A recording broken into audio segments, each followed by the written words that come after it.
Hey everybody, it's me, it's Undead Viking. I'm coming to you today with another video review. The game that I'm going to be reviewing is called Shadows over the Empire. It's from Artipia Games. It handles 2 to 4 people and it lasts about a half hour to 45 minutes, depending on how familiar people are with the game and also how many people you play. You can expect it to last a little longer if it's a newer game to some people or you're playing with 4 people.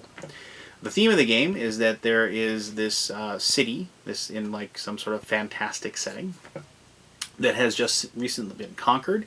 There's now a power vacuum in the city, and each player is controlling a leader that is trying to establish dominance or influential control over the city, so that once it's rebuilt and ready to go again, your leader and that leader's faction will be able to reap the benefits of the city as far as the power and the money and what have you. It is a game of a lot of different variable player powers as far as like all the little spots on the board being able to be used, and it is also a game of a little bit of a take that and a lot of screwing with your neighbors, because there's really no way you can actually win the game unless you start going after the other people, because even though and you'll see this when I show you how to play the game, even though you can kind of tend to your own garden and try to achieve a victory condition, smart players will see what you're doing and will do what they can to undermine your efforts. And if you want to win, you need to recognize what the other people are doing as well, and not only control what you're doing, but also mess with them to a degree, so you can kind of keep them down or make them work for it, if you will. And it's kind of a game of give and take, and has a lot of really good decisions and things like that. I'm kind of getting into my conclusion at this point, but so I'm gonna stop talking about that, and I'm gonna show you how to play like I always do, and then we'll come back and I'll tell you what I think of Shadows of the Empire. I don't have a game box, but there you go. Shadows over the Empire. I don't have a color printer, so Shadows over the Empire. Alright, so let's show you how to play. Alright, I have set up a 4-player game of Shadows over the Empire. When you play with 3 or 2 players, it won't be this perfect square grid. There'll be different shapes. If you want to check that out, you can go and check out the rules online. You'll be able to see how that works. But in this case, each one of the corners is a ruler or a leader that you will be starting. That's your main character, and that's what you will use to start trying to influence and dominate the characters or the citizens that are surrounding you, which are these 3 in each corner. There is a setup process that you have to go through. Normally how the game is set up is that you put each one in the corner.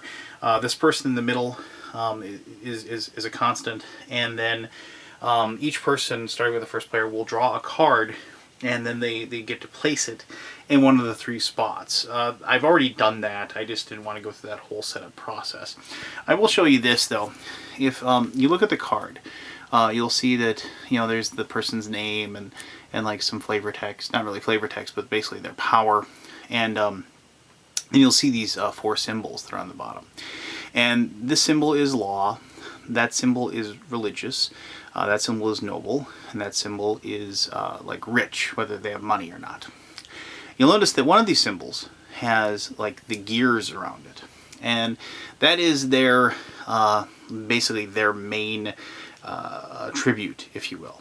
And in order for the person who plays this leader for any of his cards to try to influence another card, they have to have that symbol on it.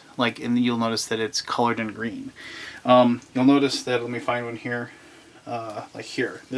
So this character is lawful because they cover color. And you'll notice that this character, Gunter the Goldsmith, you'll notice that his card right here isn't green, meaning he's not lawful. That means that for this character can't use direct influence to try to take over Gunter. However, there is an ability that you can use that allows you to subdue them. Certain leaders will have the ability, or certain citizens will have that ability. So it doesn't mean that characters like this are completely out of reach. I should also mention that you'll notice that there's the little key on the card right there. And that means that this particular ability, the rich or not rich, is wild for them. Now you might be saying, well, what does that mean? Well, normally when you influence another card, you look and see how many of the symbols you have in common. And when you influence it, then you get to place however many symbols you have in common, you get to place that many number of tokens on the card. When you have one that is wild, that counts either way. So in this case, with Augustin the Philosopher, you'll notice that he's colored in all three ways, but the coins are not. But because he is wild as far as the rich or the not rich, you'd be able to put 4 tokens on this particular character. So that is what those mean. When you set up the beginning, if you turn over a card during setup that doesn't match the gear, so like, you know, if the character with Bonifacius the sage had pulled over Gunther, he'd draw another card, and then until he got one that matched the fact that he was lawful. It's just to make sure that the first 3 cards that surround you are actually cards that you can take over and control. You'll notice that there's these cards that are not currently being controlled. They're not turned over. Those don't get turned over until you control something next to them or is adjacent. When I say adjacent, that means any card, including diagonal. So this card right here is adjacent to all of the cards that surround it. So that's what adjacent means.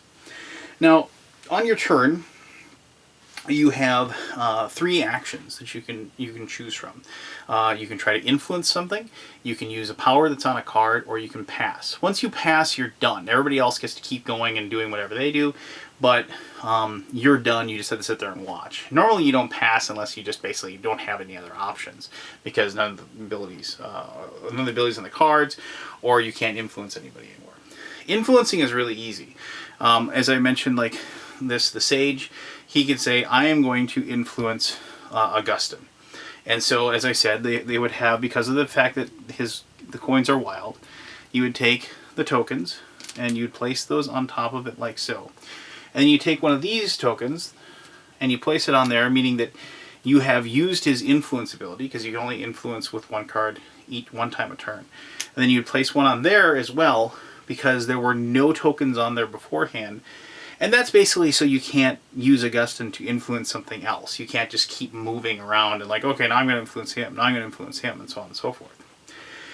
It's important to note that if you decide to use the ability of the card, you rotate it, like so, to show that you've used the ability. That means you can't do it again.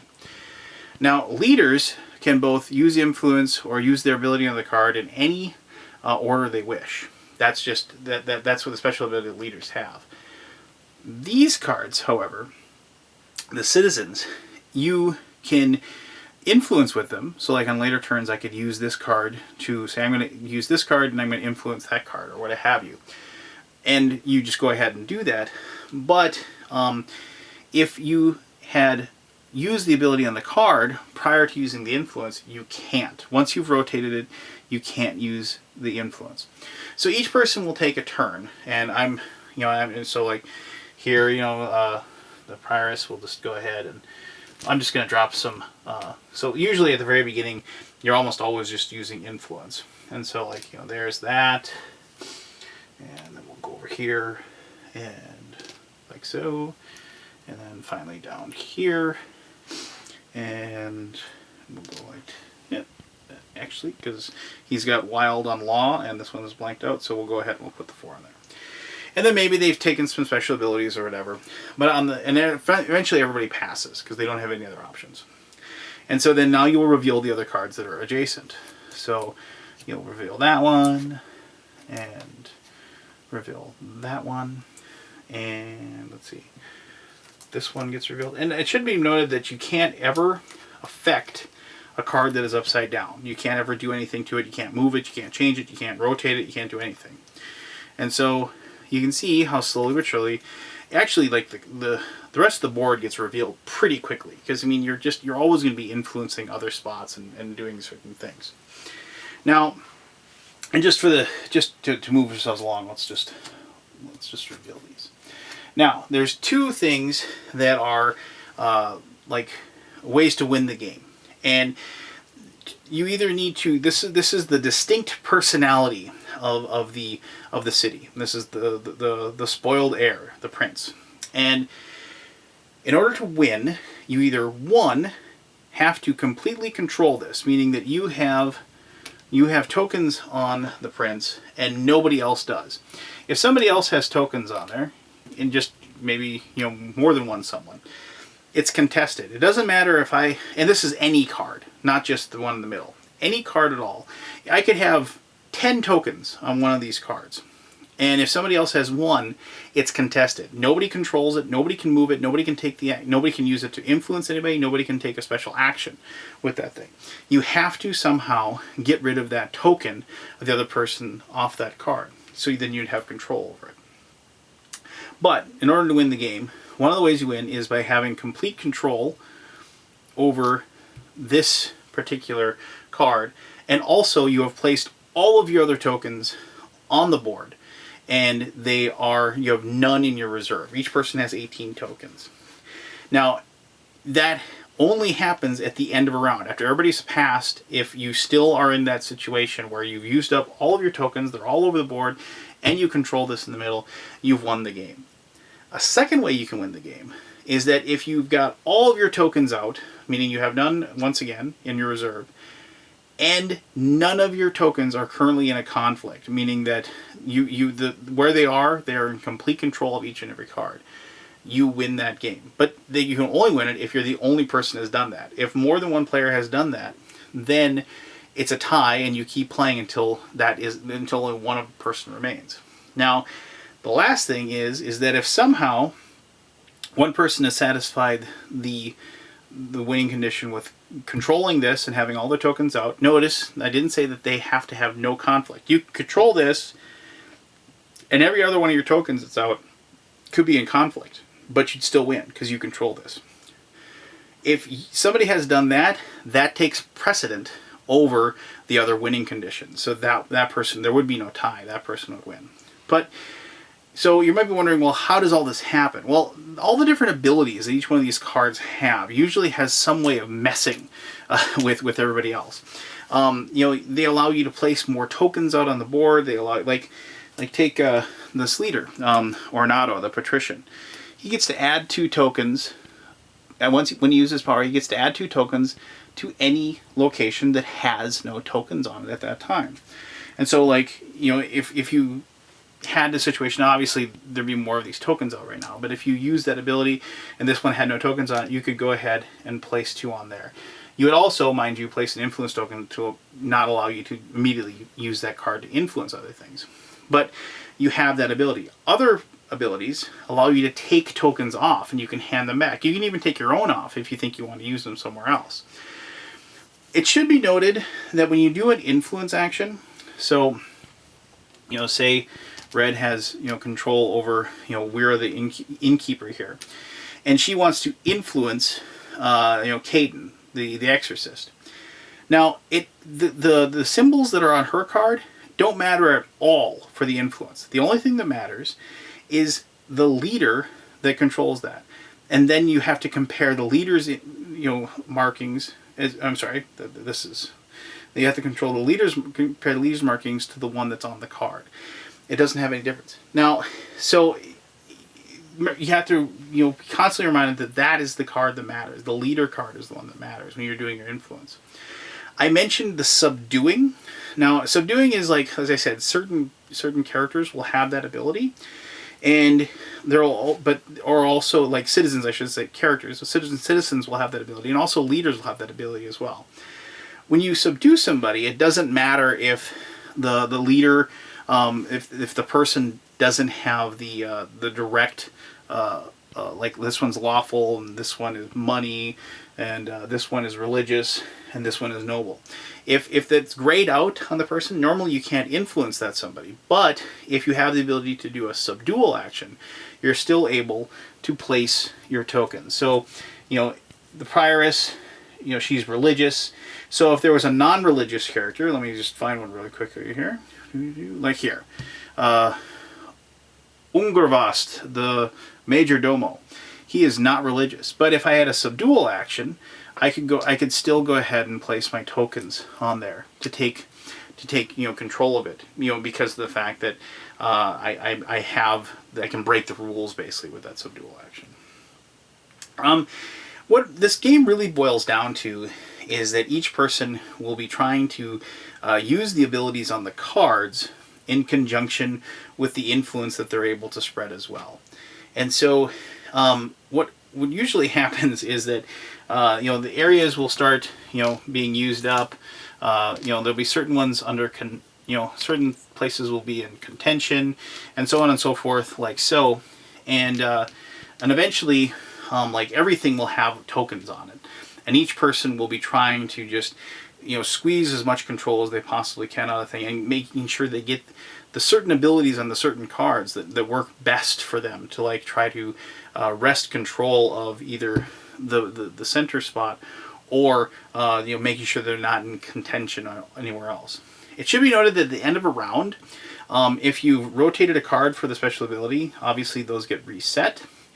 You remove all of the gray tokens that are on each of the spots. So the influence tokens go back, and that means that they can once again do the influence action. But most importantly, any spot on the board that is in contention, so like here, you would remove one of each color and return those to their owners. And so that it's kind of showing that those are the warring factions, and they're kind of this war of attrition. And you'll be removing that, and they'll get those back into their pools. And once again, they'll have to find a place to place them out on the board, so then they can, hopefully once again meet one of those victory conditions, and so you can win the game. Now, the cards I have out here are all like very basic. They're like the basic A cards on the game. This is like the starting ones that you're supposed to use. And the abilities are neat and interesting, but they are not obviously as complex as the other ones. Some of these cards, like I said, you rotate them and you get to take their actions. Like you can swap cards between each other. You can do subdual actions. You can remove tokens. You can place tokens. Things like that.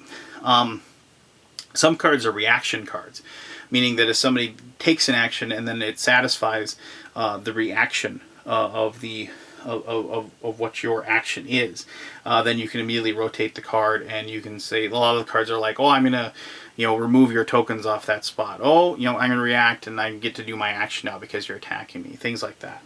And so, and then there's also actions that are just completely passive, meaning that they are constant and they will always be taking effect. Later on when you play the game, you'll notice that you probably can't see this really good, but you'll eventually, if you look in the bottom corner, you'll see that that's a B card.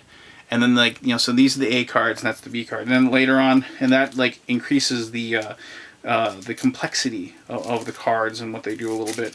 And finally, there are even C cards as well. And the rules actually have a very good a way of creating the deck of the different abilities and different cards that are happening, because you notice that like this is like says C2 on the bottom, if you can see that. And so then you'll go through and then you'll replace the C2 with a different B2 and things like that. And so it makes sure that you're not just taking all these cards and shuffling. And notice there's a lot of them that you get to play with.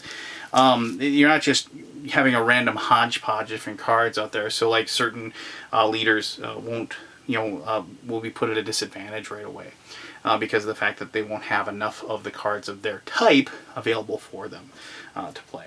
And it's really, and I have found that like kind of mixing it up after you learn the basic rules of the game really gets a lot of fun, because as you can see, like all these things have just like one little ability that's on them, but a lot of these, like this guy I just showed you, he's got a couple of different abilities on there, and they get more and more complex. Instead of say like this particular one, add 2 tokens on one of your character cards. That's it. That's the ability. You just add 2 tokens, so you get to go ahead and place 2 of your tokens out there, and hopefully you're strengthening your influence and that your power on that, your influence, and also you're getting cards out of your pool, and so putting yourself to win. But then there's cards like this, Erasia the Mediator, there's a bunch. It says, choose a character card in conflict, remove all tokens from it except the ones belonging to the player with the fewest tokens on that card. So you can see things get a little more difficult. Diana the Assassin, choose a character card in a conflict. If it is adjacent character cards controlled by opponents are rotated, remove all opponents' tokens from it. So, it gets more and more in-depth and complex, and really starts opening itself up to the real brain-burning aspect of games that I really start to enjoy. So while I've set up the simple game, and the simple game's still really fun, I've had increasingly better times with the more complex options that are available. So there you go. I hope that gives you a really good overview of how to play the game, but let me tell you exactly what I think of Shadows over the Empire. Okay, we're back. There you go. That's kind of a little brief summary of how to play the game. I didn't show you every single turn or whatever, but hopefully you were able to garner what exactly you need to do to play the game of Shadows over the Empire. It's one of those games that the rule set is really simple. You really only have three options. You either use a card's ability, you use your influence, or you pass. I mean, that's your options. And so the trick is when you start trying to chain things together. And also the trick is trying to make yourself seem weak when you're strong, right? Or strong when you're weak, kind of like that old axiom for poker. I mean, there's a lot to be said with trying to mask what your options are. Because this is one of those games that has... You'll be playing and you'll be thinking you're doing it, and all of a sudden, if you're not paying attention to what everybody else is doing, more often than not, you'll think, "Oh, I'm just I'm just a round or two away from winning," or maybe I'm just if I can get around the table twice, and I take some actions, I'm going to win the game. And all of a sudden, somebody will say, "And I win," or something like that, and you're just like, "What? What just happened? What's going on?" Because you need to be on your toes. You need to be willing to sacrifice maybe your plans to mess with somebody else. I like the fact that this game has a lot of direct conflict. Too many Euros out there just say to tend your own garden and do your thing. And I'm not saying that's necessarily a bad thing by any means. There's a lot of games out there that I enjoy that. I mean, and I can have fun with that. But I'm more of a conflict-driven gamer, and I like kind of imposing my will on somebody else, on the person across the table. I also like the game length, like the length of the game. This is a game that. Like I said, you're going to finish it in about a half hour, 45 minutes, but there's a lot of depth in that half hour to 45 minutes. The game is helped out a great deal by the fact that, the first time you play it, you'll kind of be sitting there and it's like, oh, what does that guy do? Or what does that guy do? Or how does that guy work? But then the second time you play it, you start remembering what those people do. And then by the third or fourth time you play it, you start to recognize different characters and where they are. And the really cool thing is that depending on where they end up on the board, and there's a little bit of movement allowed and you can swap things out, but depending where a certain citizen might end up, their effect on the game, on that particular game when you play it, it will be completely different from the next time you play. I mean, just because of where they're at and who they're surrounding, and what they're able to do. I think the game does a really good job of ramping itself up. When I showed you how to play the game, I showed you just the A cards, the basic cards that are, and I showed you some of the other the B and C cards, if you will. It has a really good learning curve as far as ramping that up to you kind of get used to the base game. And then you start, moving forward and playing the more difficult versions. It's one of those games that I knew I was going to like just by the description of it. Just because I'm a really big fan of area control games, and I'm a really big fan of lots of different weird powers that each person has, and lots of different combinations on how those work. And I'm a really big fan of the puzzle. You know, well, I need this guy will let me take control of that guy. And then I'll do that. And then next turn, I'll use this person's power, and that will take that guy's tokens off that card. And then I'll have control of that card. And then the next turn, I'll use that card. And that will allow me to, you know, be able to take this card over there because I'm able to subdue them now. And then, you know, and so you have that little chain, that little puzzle where you're figuring out how to get all your tokens out on the board so you can put yourself in a position to win. And I like the fact that I not only have to, as I said, not only have to worry about that puzzle of my own, but I also have to worry about how to screw up the other guy's puzzle. And so to make sure that he doesn't get that little chain of things that he wants to process and to be able to win the game. Yeah, I guess it's one of those games that hits on the things that I really enjoy when it comes to these types of games. If somebody said, well, you know, what type of gamer does it appeal to, Undead Viking? You know, I'd say, you know, I felt like I was playing a Bruno Faiduti game, actually, and I mentioned that. And somebody else in my game group said the same thing. You know, it's like, yeah, I could totally see that. Which I'm a big fan of Faiduti. But if you like a Euro game with a little bit of teeth, as far as, you know, like messing with people, I think you'll like this game. Like I said, the variable player powers. If you like that, if you like that weird thing, and if you like the puzzle, you know, the how to put together, because the cards are different each time you play. How to take you have the same pieces of the puzzle, but how to take those same pieces and put them together in a different way that's going to allow you to win. And there you go. I mean, I think that's why I think it's going to appeal to you, and I think, as I said, also how quickly the game plays is really appealing too. And I think that's weird because, you know, not to pontificate here a little bit ago, but I mean, I remember 2 or 3 years ago, I was a really big fan of the long game. You know, like I want to sit down, I want to play a 4-hour game of, you know, Arkham Horror. I want to play a 4-hour game of Dominant Species or something like that. And I want to just feel mentally drained at the end. And lately, I've been kind of sitting down and like, do I want to play one 4-hour game or do I want to play 3 45-minute games? And I'm kind of been leaning towards that second one a great deal. You know, I think it's kind of the way. Maybe it's just me in my spare time, or if it's just maybe kind of like started leaning that way for me. I don't know exactly, but for all those reasons, that's why I've been really enjoying the heck out of playing Shadow over the Empire. And if those things kind of fall into place for you as well, I think you'll really enjoy the heck out of the game too. So, there you go. That is that. If you have any questions or concerns or ideas, you can go ahead and post them, and I'll try to answer them to the best of my ability. As always, I greatly appreciate you taking the time to watch this video. And until the next one, you have yourself an awesome day. All right, bye-bye now.